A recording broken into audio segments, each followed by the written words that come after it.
mimi nimestuka. Jodak maziwani karchungod bura Mamvita Mombasa koro ywak ne tend county Mombasa mondo mi oreski kaluwore gi midhiero mar pi mochido ma gikoni sani donjone gi nyakeudi.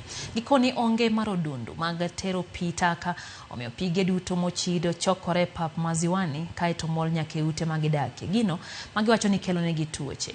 Ywak gi en ni thuolo ma chiegni higni 2 gisechwalo ng'ur margi ne tend kaunti ya Mombasa to kata kamano onge okang' malong'o mosekaw mano ni pi mochido ok chokre pauno. Jatend migawo mar weche mag alwora Mombasa kata kamano kuone gisechako chenro mar neno ni girakore gi midhiero ma kamano. Hapa mahali pamekuwa janga. Imekuwa ni breeding zone ya mosquito for 2 years. Kina mama hawa watoto wao wagonjwa kila siku. Nyumba mvua ikijia wanatoka kwa nyumba na nobody cares kama hawa si binadamu. Na haya maji ambayo yamejaa hapa ni maradhi matupu. Kama mama wa majengo hapa hatutakubali. Zekani kwa miaka 2 kwamba hali iwe namna hii. Community hapa inasafa.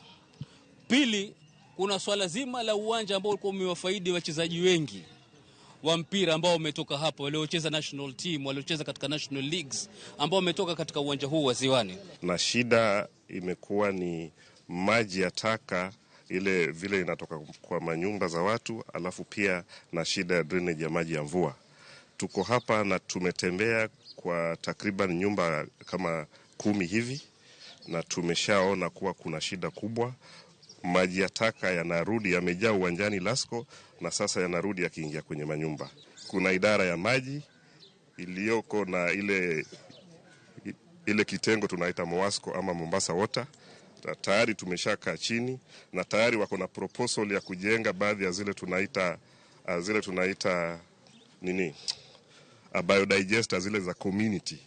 Zenye watajenga kama biodigester moja itachukua kama nyumba 10 kwa pamoja, kwa sababu tunajua kwa sehemu hii hakuna mtaro wa sewage.